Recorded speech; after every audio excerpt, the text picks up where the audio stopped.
Here we go. Hello, if we could take our seats and get going, we're on air.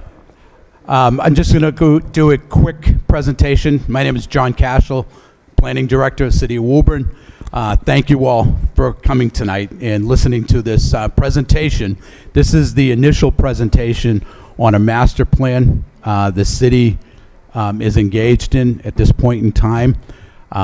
I'm actually going to hand the mic off to Casey Haggerty, who's the City of Woburn's Economic Development Manager, and she's going to go over some of the particulars about this evening's meeting and introduce the consultant team. Thank you.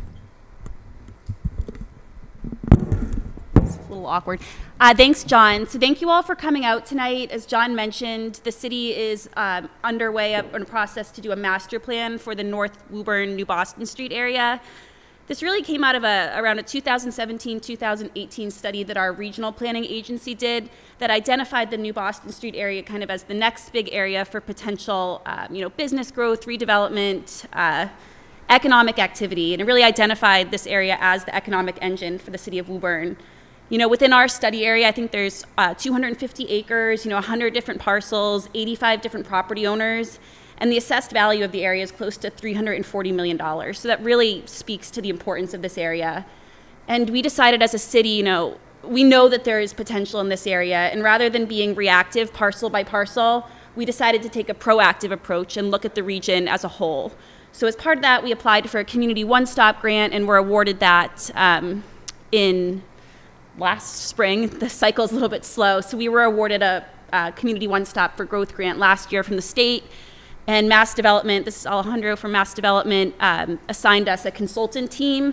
So we're working with Eric and Aishwarya from RKG, as well as Inez Associates and Niche Engineering. So we're going to hand it off to Eric and Aishwarya to get us kicked off, but essentially about a 30-minute overview of demographics and market trends, zoning and land use, and infrastructure. And then we'll open it up to some Q&A and some visioning. So thank you. Awesome.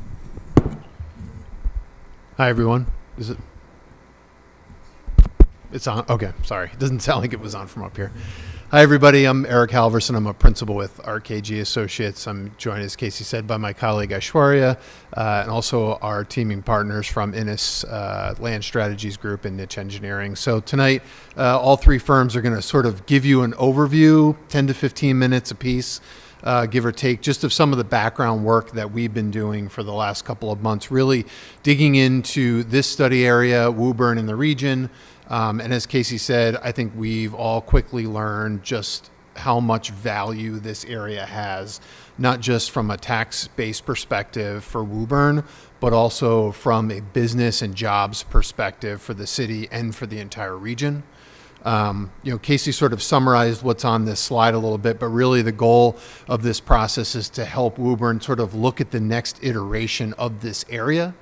As we went out into the site walk with the city council from this ward and staff, I learned a good bit of history about the farming that was here and the agriculture that was here, sort of up through sort of mill stage production, leather production, then into more of the heavy manufacturing, the construction industry. And now it has been and it continues to morph into, biotech, tough tech, clean tech, the sort of industries that are coming out of our educational institutions, the city of Boston, and sort of spinning upward into Woburn. These companies need places to go, and they're finding great space, great access, and great location here in this study area. So is that what the city wants to cultivate over time? I think the answer to that is yes, but as we go through this process, we hope to hear from you and many other stakeholders about that. So that's really what this process is about, sort of thinking about the next iteration of the area. Just in terms of our timeline, we're sort of in the probably 2/3 through the way the process. We spent a lot of time doing stakeholder engagement with a lot of property owners and business owners in the area. Aishwarya and I walked the whole area. I think we mapped, also with the help of some property owners, over 200 plus businesses here. So we've got a really good idea of sort of what's going on here today. But our meeting tonight is to sort of share that with you, talk about what the vision could be for this area as we start moving into the next step, which is really about the strategies and the actions. Those strategies being, how do we market this area to businesses? How do we sort of keep the momentum going? How do we look at land use and zoning and permitting to make sure that we're being open, we're not putting up any unnecessary barriers. And then you'll hear a little bit tonight also about the infrastructure, roads, transit, sidewalks, utilities. Is this area built to support the businesses of today and of tomorrow? Just a really quick plug. This will be up a little bit later this week. We also have an online engagement platform, which will sort of mirror the activities that we do tonight. So if you have any friends, neighbors, family, employees, other business owners, please spread the word, send them to the city's website, maybe by Wednesday or Thursday. This online survey will be up. So we're trying to get input from folks, a lot of different folks in a couple of different ways. This will be a great way for us to do that. So just really quickly, in terms of what's been going on in Woburn and the broader region, I was going to talk a little bit about demographics and employment. Aishwarya is going to talk a little bit about the real estate market. We work all over the place, all over Mass, all over New England, and all over the country. We work in a lot of places that aren't doing well. Usually you call a consultant sometimes when things aren't going great. But actually Woburn's kind of the opposite, which is a good thing for Woburn. Population has steadily been growing, about 2.3% over the last 5 years. When we compare that to a lot of the other communities kind of in this general area, that's not always the case. Woburn not only is attracting that population, but it's also been growing its housing stock, which is great, sort of helping to bring the population in. The really interesting thing is, and again, unlike a lot of communities we work, part of that population growth has been in the 25 to 34-year-old segment. So you've got people who are moving up and out, and they're coming to Woburn, not only for the access and the jobs, but quite frankly, it's this sort of drive until you can kind of afford it and qualify from a housing standpoint too. So a lot of that new housing growth is helping to really capture the employee market that we need, for these businesses, not only in Woburn, but really in the region. And just in terms of the housing stock, there's also a good mix of housing stock here in Woburn compared to a lot of other communities as you get up this far. Almost, about a 60-40 split between renters and owners. And the other thing is I know there's been, quite a bit of multifamily and apartment housing being built here and in the region, and that's helping to support our younger households and the employees that these businesses in the area really need. Just in terms of a couple other demographics, Woburn's educational attainment, so the folks who live here, they're coming in with bachelor's degrees and advanced degrees more often than they were 10 years ago, 15 years ago, 20 years ago. That is also coming along with more household income. So those two things to me are, we've got a much more highly educated workforce that are moving in and living here. That's probably driven by those 25 to 34-year-old households. So again, from a business perspective, you've got the talent that's coming in here and they're choosing to live here in Woburn. In terms of the business perspective, now I know in this area per se, there's not a lot of retail, there's not a lot of restaurants, but just nearby this area there are. So as we see more household income coming in, to me, from an economic development standpoint, great from a spending perspective, supporting those local businesses. So we like to see all of those things. Just quickly, over the last 10 years, so we looked from 2014 to 2024, recognizing there was a period of immense change in the middle of that. But Woburn has continued to grow in terms of its overall job space. So all the jobs that are here in the city today grew by about 12% over that 10-year period, or almost 4,300 jobs. And that includes all those jobs that were lost during the COVID period. So Woburn, for the jobs that were lost, has rebounded and continued to grow. What's really interesting is we're seeing a lot of growth in industry sectors that are in this study area now. So those professional and technical services, those are your sort of that tough tech, that clean tech, that biotech jobs, office jobs. Those have grown by almost 1,200 over that period of time. We've also seen jobs in construction and manufacturing, which we know play a heavy role in the study area, grow pretty significantly over that time as well. And those are projected to sort of continue down that pathway. This extremely confusing graphic behind me essentially just shows the bigger the bubble, the more jobs that industry has. And the higher up and to the right those bubbles are, means that it's a strong industry, it's growing, and Woburn has a competitive edge against, we usually measure this against the US and also against Massachusetts, just to see for those industry sectors, are they specialized in Woburn, or are they pretty common and you'll find them in a lot of larger cities? If you look in that top right quadrant, you'll see professional technical services, construction, transportation and warehousing. Manufacturing is slipping just a little bit below, but it's still in strong and advancing. So again, these are our target industry sectors when we think about Woburn, and there's a lot of people who are coming in from surrounding communities to work here. Just in our study area alone, according to recent census data from 2023, or 2022, there's about 5,200 people generally coming in any given day to work or do business in this study area. Compared to the very few people who live here, there's only 127 people going out. That's because there's really no housing in our immediate study area except for some of the newer stuff being built on the north side. So a ton of people are coming in. A lot of them are coming from Boston, from Woburn, of course, from Burlington, from Waltham. That 128 I-95 belt plays a big role, I think, in terms of the commuting patterns, as does I-93 coming north and south out of the city. As we get a little bit further into some of the real estate, we looked at all of the Woburn plus all of the surrounding communities, which is sort of what we defined as our workforce area. So as we're talking about a comparison area to Woburn, this is generally the area that we're talking about, kind of from Cambridge, Somerville, Everett, Revere, up to as far as North Reading and Wilmington.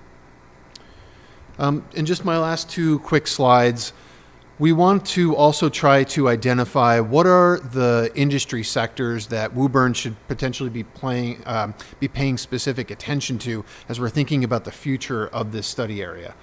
Where are jobs growing? Where are the growing industries? Where's the future heading? And if we're thinking about marketing this area from both the city perspective and maybe the property owner perspective, are there specific industries that we should be targeting?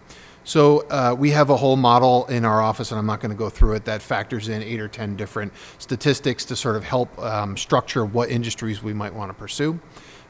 These are some of the ones, and not all of them are present in our study area, such as nursing and residential care facilities, or, there's not a lot of food services and drinking places. Those are definitely more prominent in other parts of Woburn. But when we think a little bit about, out of those 10, which ones do make a lot of sense, I think from our perspective, in terms of target industries, things that we should be considering, I think that professional scientific technical services is a no-brainer. It's already here, it's growing, and it seems to be growing up and out of the Boston, Somerville, Cambridge areas. Those businesses need places to grow. There's not a whole lot of space down there for them to grow. I think this is a great place for that. Specialty trade contractors, there are a lot of construction supportive industries and businesses in the study area today. We think that's a good one. Machinery manufacturing, so those folks who are making machines and are making components for different machines, there's a number of those companies in the study area today. And then the couriers and messengers, that's the people who are moving stuff around. That's in your transportation and warehousing and logistics. There's a little bit of that. Particularly with the warehousing of things, but again, something that could remain here and potentially grow over time. So I'll hand it off to Aishwarya to talk just a little bit about the market. Thanks, Eric. Can you guys hear me? Yeah. Okay. So as Eric mentioned, we have a wide variety of industries in the study area. And we thought it'll be great to look at the real estate market trends in Woburn and some of the surrounding communities. So in the map behind, you can see that the highlighted communities is what we define as a sub-market, which we are going to use, we're going to reference it in the next few slides.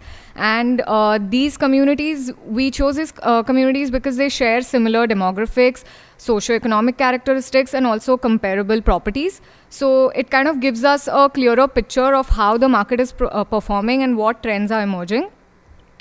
So to start off, this graphic on the right, you'll see this graphic in the next few slides again.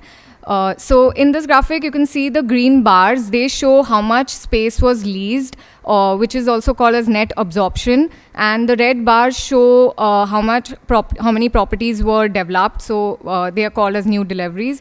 And the yellow line represents the vacancy rate. And here we begin looking at the industrial and flex market, because that's those are the most common types of properties in the study area. So we did this research using CoStar, and we found that in the last few years, after the rise in e-commerce and the demand for consumer goods, logistics and warehousing spaces, like that sector has been one of the strongest performing sectors across the submarket. And in Woburn specifically, it was driven by the proximity to transit corridors like transportation routes, and also the increasing population. And in the last 2 years, more than 1.5 million square feet of industrial and flex space was added in the submarket. But recently, in the last, I would say, in the last 1 year or so, the industrial space demand has softened. So the vacancy rates are expected to increase in the coming future, and the supply and demand balance would also be will also be fluctuating a little bit. So that's something that is coming up in this market. And we also looked at the asking rents.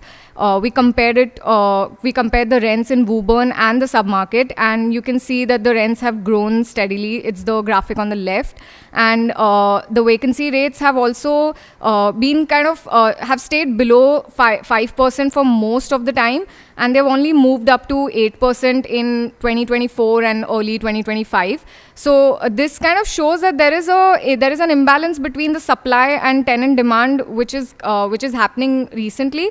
But you can also say that the market is taking time to adjust to new development. Next, we look at office market, and as you all know, the office market is facing challenges across the nation. And even though at times there was a strong demand, vacancies have mostly gone up since the pandemic because of the fully remote or hybrid work models. And looking ahead, long-term projections only suggest that office vacancies in Woburn and the submarket are likely going to rise further. And specifically in Woburn, there aren't any office projects that are happening in the near future. So the demand is going to be the demand will remain low. And even for office asking rents in Woburn, they've generally trailed the broader submarket, but they have continued to rise despite whatever challenges that are happening in the office market. And this is something that we found out in our research, that even though there are limited new deliveries and there are inflation pressures, the landlords are maintaining rents, or they're increasing rents to kind of maintain that cautious leasing market. So the vacancy rates have also fluctuated, and you can see that there have been a lot of spikes, and those spikes have mostly been due to new deliveries, or due to some major tenant departures. And especially after the pandemic or during the pandemic, there were so many closures or permanent shutdowns that were happening, which led to rising vacancies in the office market. Next, we looked at the retail market, and this market has a very tight inventory, and over the past decade, the vacancy rates have hovered between 2 and 4%. And even looking ahead in the future, retail space is expected to stay very limited, and because of high costs, many developers and investors are going to stay cautious, and because new development is always going to be risky in this retail market. So it is going to be a challenge, and developers are always going to look at what the consumer behavior is and what the e-commerce trends are like to invest in this market. Retail market rents are also pretty similar in Woburn and submarket, although Woburn rents are a little lower than the submarket. The vacancy rates have been pretty consistent or pretty aligned with the submarket, especially after 2019. Although you can see that there was a big spike, and that is only because there was a big tenant departure, or there was some a major shutdown that happened. So that is the only reason that there was a vacancy. And it is also during the pandemic or pre-pandemic times, so that pretty much is common everywhere. And in the multifamily market, there have been consistent new deliveries, strong absorption rates, strong leasing rates, and that could be due to population growth, land availability, and also this convenient access to job centers, as Eric was talking about. And the vacancy rates have also been below 5% or below 6% overall. But there have been a lot of fluctuations. There have been a lot of spikes, but the vacancies have always dropped, and like the market has always remained healthy. So even though there was a high vacancy rate, the leasing, the people, like there have always been tenant demand. So the market has rebounded very quickly. And average market rents, asking rents per unit have consistently increased overall in the past decade. And it's pretty consistent. The rents are pretty aligned in Woburn as well as a submarket, and right now they sit really close to 3,000. So they're projected to increase in the near future. So this is the map that we have. We have a board over there. You might not be able to see all the icons over here, but you can take a closer look at the board. This map is, we created this map after doing a site walk and a business survey. We talked to a lot of businesses, asked them what kind of business they run, how many employees they have, and how long they have been in the area. And that's how we got a clear idea of what kind of businesses they are. And you can see, if you look at the map over there, you can see that manufacturing, professional services, and construction or specialty trade contractors, these are the most common industries in the study area. From the analysis that we did using CoStar, the real estate market analysis, we also looked at like what kind of properties there are, and the purple signs, the purple dots that you can see, they are the industrial and flex properties. So most of the properties in the study area are on industrial and flex properties. You can see some red or like some dark red dots, which are office and retail, but they are very few. So and there is one multifamily property at the end of the study area. So that's pretty much that is there in the study area. And yeah, that's all I have from the real estate market trends. And I think I'll hand it over to Paula.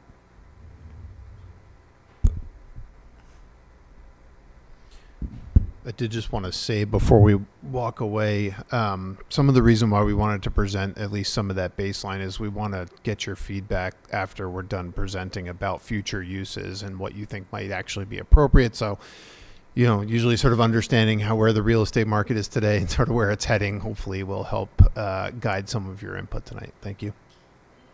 All the slides. I know it's very hard to see, so make sure to sign in and make sure you get a copy.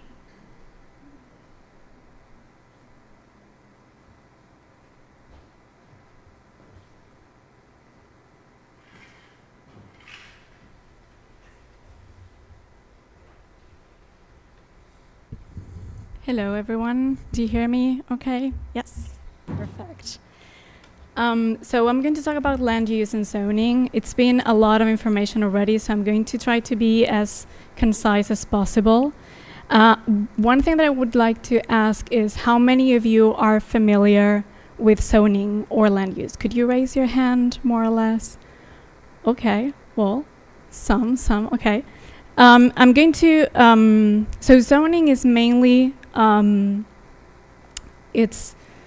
the regulations or the rules for development in private property in very high level summary. So we have the city will be divided in different zoning or districts, and each zoning has its own regulations.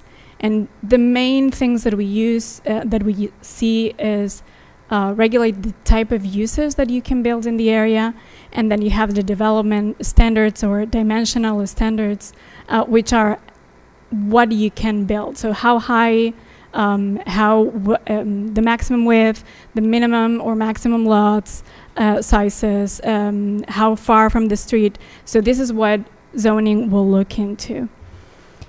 So in our study area, what we're going to have are these 4 districts. What I'm going to focus is going to be on the industrial park, because that's the majority of the lots in the area. But we do have office park, single 2 family, it's your R2 district, and open space district. And these are the base districts. And then you also have an overlay district, which is the Commerce Way Corridor Overlay District. The difference between one or the other is the base districts are the ones that you see permanent in your city, and then sometimes you can have an overlay district, and this is a district that sits on top. And what happens is that the lot that has both can choose, so it would have more flexibility, can choose either to follow the base district rules or the overlay district rules. So you can see in the map, in our area, do you see the arrow? No. Okay, it's okay. So the gray one, it will be the industrial park district, and which is the 95% of the parcels. You do have, where you see the green, that is the residential district, which is interesting from that side is, one, those lots are municipal owned. Second, those lots are, they have wetlands, so very difficult to be potentially developed for residential too. So it's kind of being used now as a buffer between the industrial district and the residential districts in those areas. And then what we can see at the very top north with a little bit of blue hash, that's the overlay district. So in the land use composition, you're going to see a lot more detail of what type of industries you're going to see in that map over there.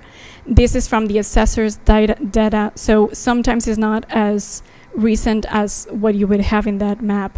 But it's mainly going to be industrial uses. You have warehouse, office building, some research and development, and some construction. So those are the main manufacturing. So those are the main uses from the industrial area. And then you have some commercial, that's the red ones that you see there, some auto-oriented business, and some mainly general office. So that's what is existing in there. So as I said, every district has its own characteristics. I'm not going to go into the very detail of it. We are going to be here. I'm going to be here with my colleague Grant, and I'm going to have also some more information. So if you have any specific questions, we can answer them. So that's why I'm going to go a little bit fast in here. But in any case, as I said, you would have some uses that will come in that are allowed in the industrial park. Mainly are going to be industrial commercial. What we are not going to have here is residential allowed. And then we have some dimensional regulations with lot size minimums, street frontage minimum, etc. What is interesting to say here is the height will vary, it changes if is within 700 feet of residential. And this is important because what we have in the district here, so where you see the green in the map, that is next to the industrial district, all those areas that are 700 from there are going to be at least, they can only go up to 3 stories high instead of the 7. So they are a lot less efficient than the rest of the area, even though in this area you cannot build because it's wetlands and because it is actually a buffer area.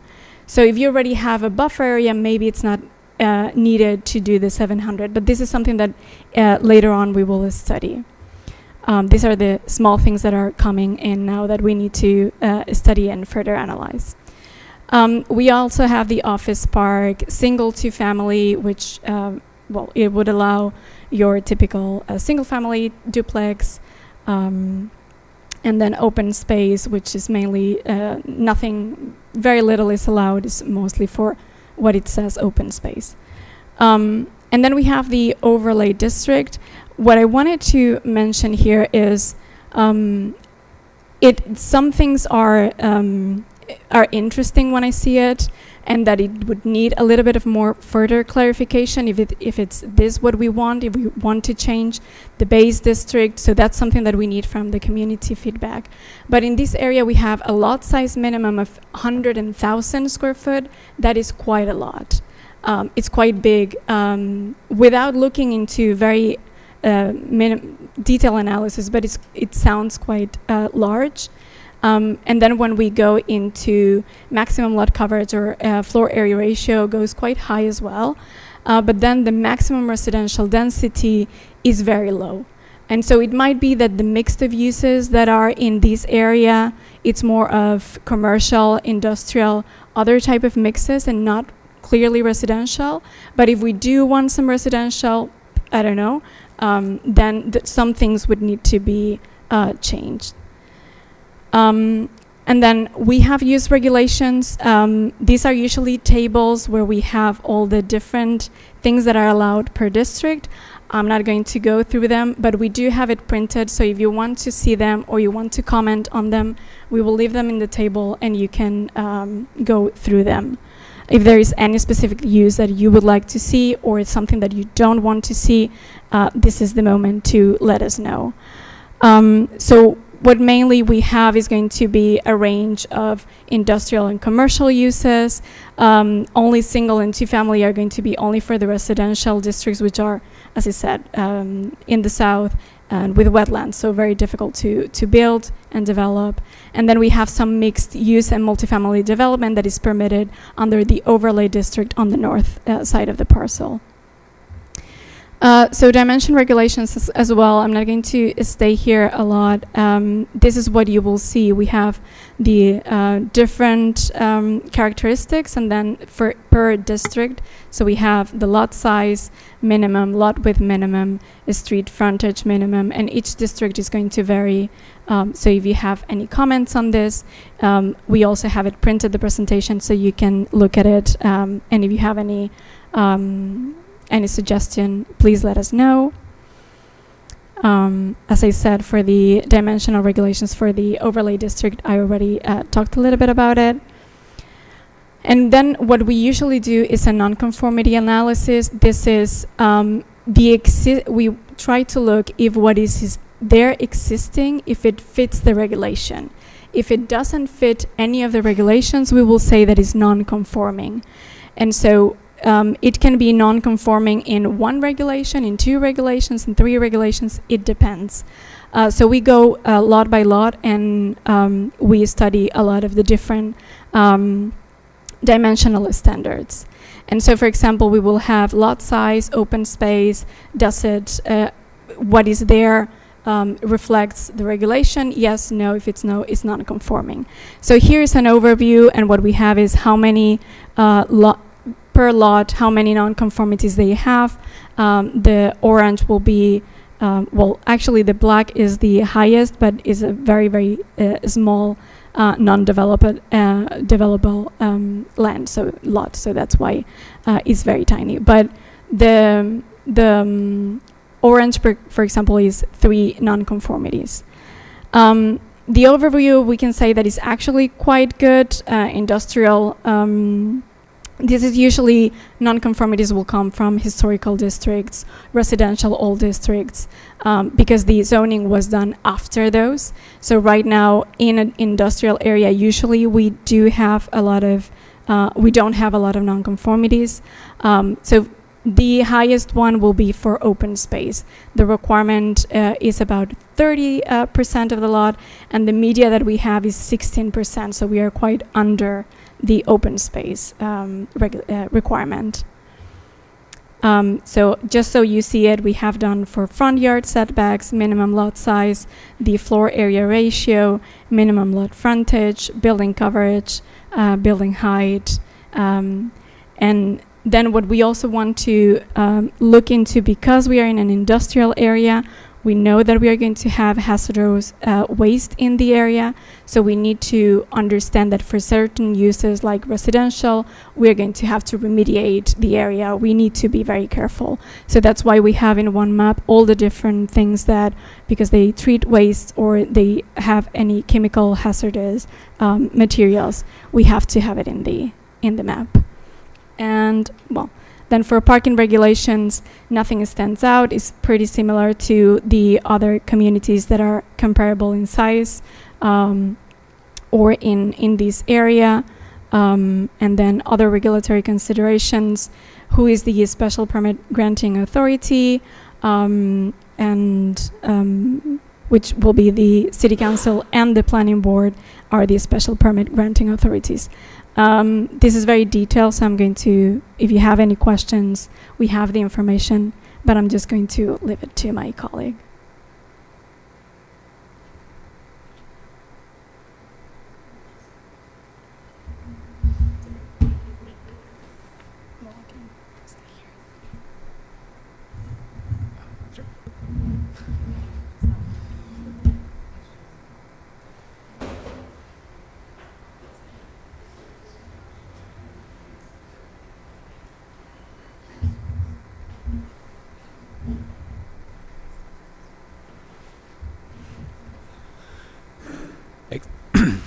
Thanks for bearing with us for technical difficulties. We're going to swap laptops here.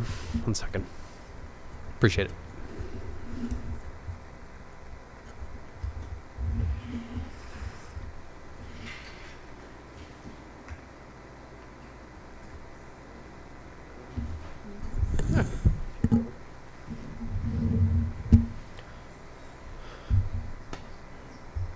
Great. Back to the regularly scheduled program. Brian Creamer with Niche Engineering supporting the RKG team. Thanks very much for having us tonight.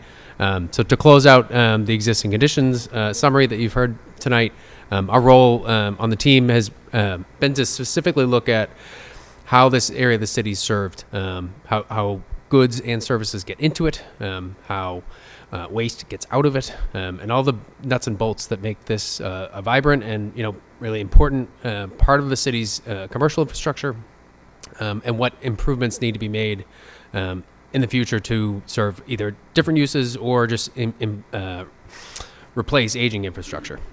Specifically, we took a look at transportation infrastructure. I'd be remiss if I didn't start by talking about the bridge project, the New Boston Street Bridge project. Anticipated completion and opening in 2026 will drastically impact certainly the transportation route and the amount of vehicles that go through this site.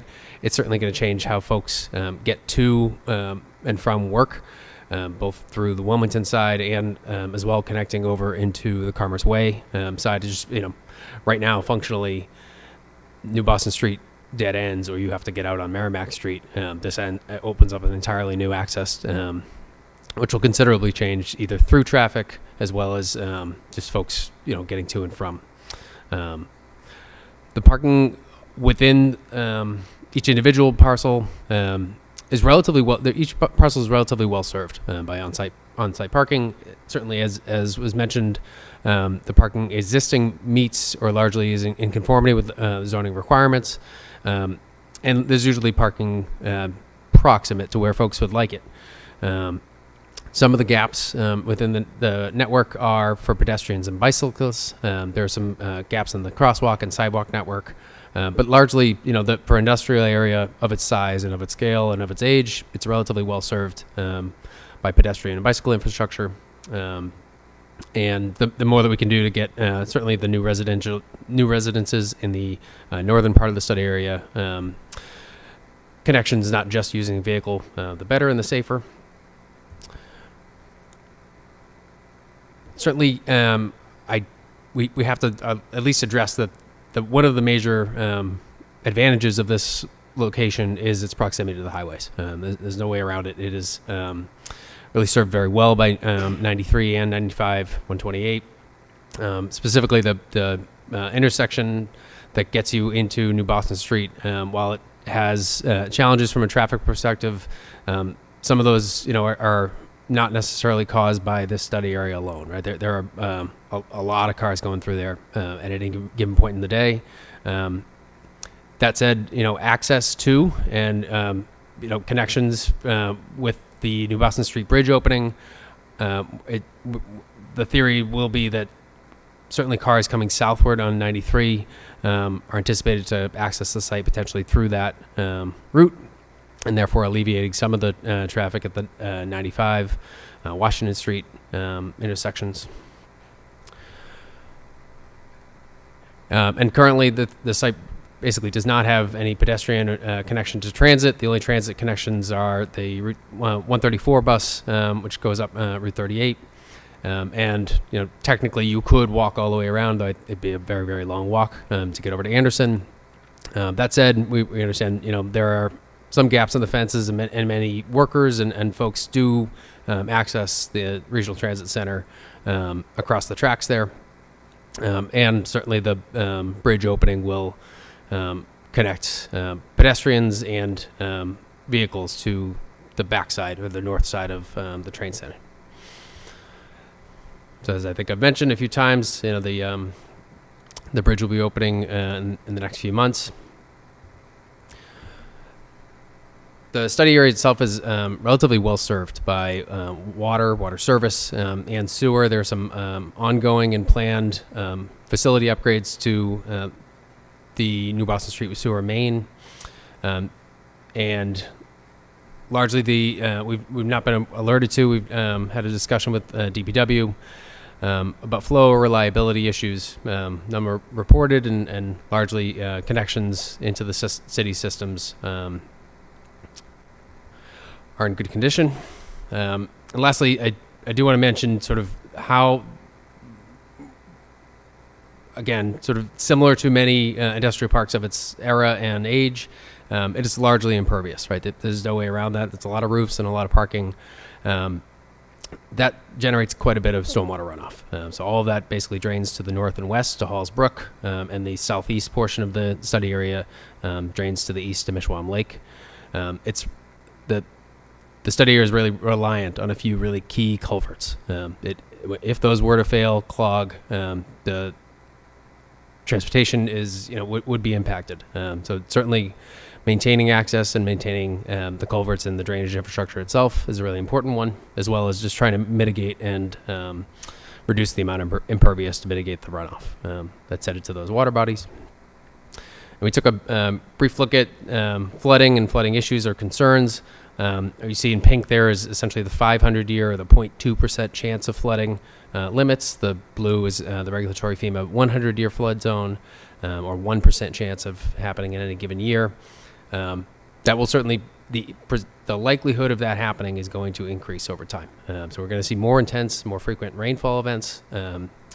And really, it's going to put a lot more onus on the city's infrastructure within the right-of-way and the private storm drainage systems that connect into the city system to convey and ultimately to convey it to the right point at the right time. So there's a lot of additional study that ought to happen if development were to come in here about how we're going to tackle and address some of the stormwater challenges, but also opportunities that are presented within the study area.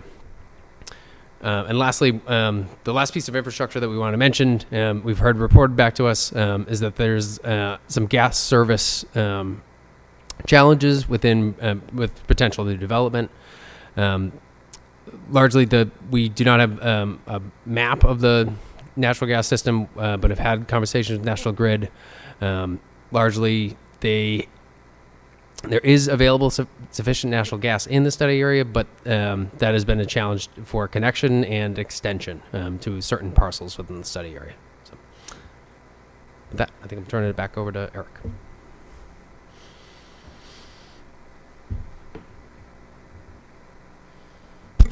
Great. Thanks, everybody. Okay. I think we stuck to 15 minutes apiece, right on time. We're here until about 8:30. What we hope to do was engage more in one-on-one conversations with everybody who's here. We'd love to hear your perspectives on how is the area functioning today, particularly if you own property in there, you work in there, you live near here, you live in there. From a transportation perspective, are there things that you wish could happen? Are there certain types of businesses that you'd love to see here? Are there zoning changes that you think would make life easier for people who want to invest in this area if you're a property owner or someone who might be looking to do something? That's really what we're here to sort of listen to you all tonight and get your feedback on. We're here as long as you want. We're going to kind of leave it open from here on out. But would love to just talk with you all and get your feedback on what you've heard and what you think. Great. John, anything you want to add, or should we? Yeah. Nope, no pressure. But No problem. there was a lot to try to absorb, but the main point for tonight in this study group is to try to, for Woburn to try to figure out what the future is for this particular area, this industrial park area. As we heard tonight, there's a huge mixture of commercial uses in this area, and it's a healthy mixture of uses. But what we want to find out through this study is what we need to do as a community to best plan for this particular area of the city, which is it's a major part of our revenue production relative to the commercial base that exists there. And how could we enhance that commercial base? How can we ensure that additional revenue needs of the city are produced from this particular area, along with Commerce Way? Commerce Way, the east side of the industrial park sector of the city, that's a different area. This study is focused on the west side of the commuter rail from Mishawam Road all the way up to Wilmington, and to the west to the beginning of the neighborhood residential areas of North Woburn. So with this study, we do want to make sure that we respect the needs of the residential neighborhoods that abut this large commercial sector. The goal is to make sure we're not adversely impacting those neighborhoods, but rather enhancing the quality of life of those areas of the city, the residential neighbors that abut this commercial industrial area. And how are we going to do that? By trying to better manage the traffic flow that's associated with this industrial area of the city. Again, the Mishawam Road Bridge, or not the Mishawam Road Bridge, but the New Boston Street Bridge, we really do envision that helping with the better flow of traffic. Right now, everything that's associated traffic-wise with this industrial area really has to come to and from the Mishawam Road, Commerce Way, 12893 corridor. Anybody that travels that route in any given part of the day realizes how congested that is. What we're really hoping for is that New Boston Street Bridge opens up that flow, that circular flow of traffic, so that anybody that is planning to go north out of Woburn, they'll be able to go up into Wilmington. They'll also be able to make the immediate loop on Presidential Way that will bring them to 93 north and southbound as a faster connection route for 93, whether you're going into Boston or you're heading north on 93. So the bridge will help to loosen, and we're hoping, upwards of 20,000 vehicles a day out of that congested area of Commerce Way. As far as the uses that are allowed within this particular industrial park of Woburn right now, what we're trying to figure out, can we go higher if the market demands that, higher in density, higher in floors? Can we manage the traffic associated with that growth? That's a number one concern for everybody. Nobody wants to be stuck in traffic any more than we absolutely have to. So that's another issue that we have to tackle as the city of Woburn does grow in the future. And as pointed out, we have infrastructure needs. We have to keep up with our water demands with growth, sewer demands, and our energy demands too. We're dealing with one particular property right now with a prospective developer, and they may have to extend the gas line pretty significantly, and it's a real important issue that has to be addressed, and that's gas, natural gas. But if anybody has any questions of me, I'm the planning director, as I pointed out earlier. Casey Haggerty is the economic development manager for the city, and our consultant team has been really working hard, trying to best plan for the future. And this was the initial public forum for this master plan, and it does have months to go before we're completed with it. So what we're dealing with is the draft of ideas tonight, presenting them for the first time to the public. And everybody that has time, we'd really like you to participate with the informal visioning session that will follow. as soon as I stop talking. Okay. If anybody has any questions of me, please fire away. Otherwise, we'll continue on with tonight's presentation with the visioning session. Does that sound good? Okay.